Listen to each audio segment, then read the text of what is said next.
సువర్ణబిందురక్షోభ్యः సర్వవాగీశ్వరేశ్వరः మహాహృదో మహాగర్తో మహాభూతో మహానిధిః. బంగారం లాంటి పరబ్రహ్మకాయంలో ఎక్కడా చూచిన బిందువులే. సువర్ణ బిందు సందోహంతో మిసమిసలాడే విరాడ్వపును ఎప్పుడూ హరించలేరు. రాగద్వేషాలకు, శోకమోహాలకు, లాభనష్టాలకు, మానవ మానులకు ఏమాత్రం చలించక, క్షోభించక, నిశ్చలంగా, నిర్వికారంగా ఉండే సువర్ణ దేహంలో సర్వవర్ణ సమాన్మాయం ఉంది. అక్షర పరబ్రహ్మ శరీరంలో కణకణం నరనరం సువర్ణ కాంతితో అక్షయ దీప్తిని వెలయిస్తూ ఉంటుంది. వాక్కును శాసించే సర్వవాగీశ్వరులకు ఈ సువర్ణదేహుడు అధీశ్వరుడు.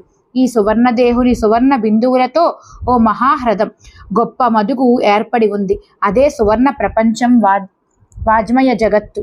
అది ఒక అతిపెద్ద అగట్ట, మహాగర్తం. ఎన్ని బిందువులైనా దానిలో చేరవచ్చు. దాని లోతు తెలియనలవి కాదు.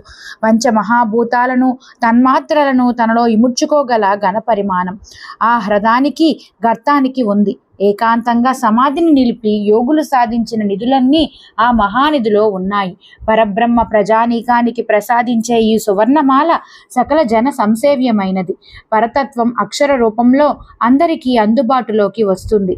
ఆ బిందువును గమనిస్తే ఆనందం ఉంది. సువర్ణబిందురక్షోభ్యः సర్వవాగీశ్వరేశ్వరः మహాహృదో మహాగర్తో మహాభూతో మహానిధిః.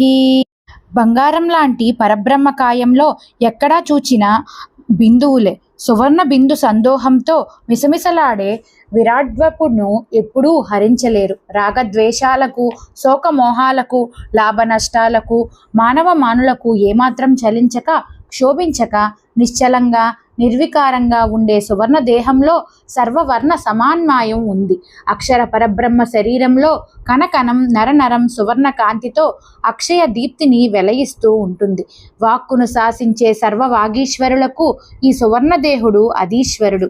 ఈ సువర్ణదేహుని సువర్ణ బిందువులతో ఓ మహాహ్రదం, గొప్ప మదుగు ఏర్పడి ఉంది. అదే సువర్ణ ప్రపంచం, వాజ్మయ జగత్తు.